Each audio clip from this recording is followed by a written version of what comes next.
It's been 10 months since Giga-Texas broke ground, and after 10 months of construction between Giga-Shanghai, Giga-Berlin, and Giga-Texas, which one is truly in the lead?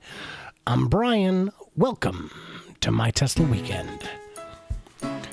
Well, pretty obviously, Shanghai was in the lead. The factory was, basically done, and they were getting ready to break ground on the new expansion, phase 2. So let's go ahead and include that here as well. There it is. That's looking juicy. This top right corner is Giga Shanghai phase 2 after their 10 months of progress. We can see the walls are closed, the trial production has begun, and things are really churning along quite fantastically. They had to. There was no other option. Times were lean, cash was lean, and they had to produce. But now let's jump to Giga Berlin. Wow, that place is looking pretty good too. Most of the walls are up, most of the roofs are up. In terms of juicy, I kind of like it.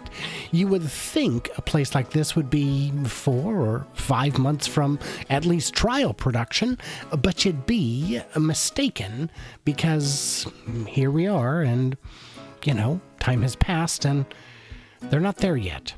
They're not there yet. Giga-Texas, on the other hand, has so much work done, but so much work left to do.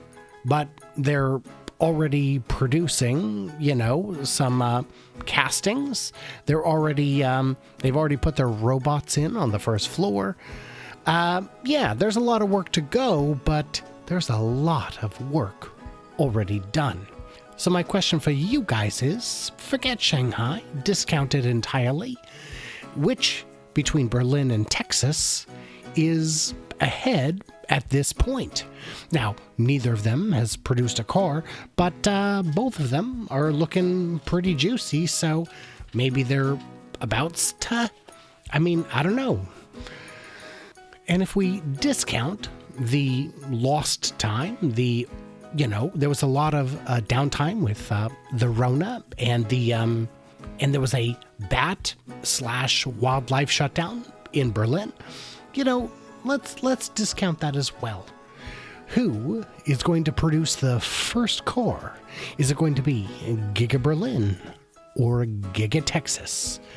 I'm very curious to hear your thoughts. And by the way, bad thanks to my Patreons who get early access, bonus content, an ad-free experience, at least for now, until YouTube closes that loophole, which they're doing, and keep the channel running for as little as $1 a month. Can't do it without you guys, and I appreciate your help so much. So yeah, let's go from there, huh? So what did I miss or misunderstand?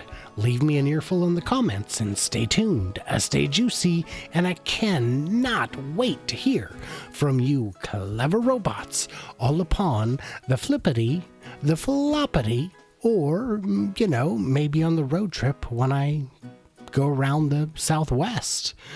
We'll see. We'll see.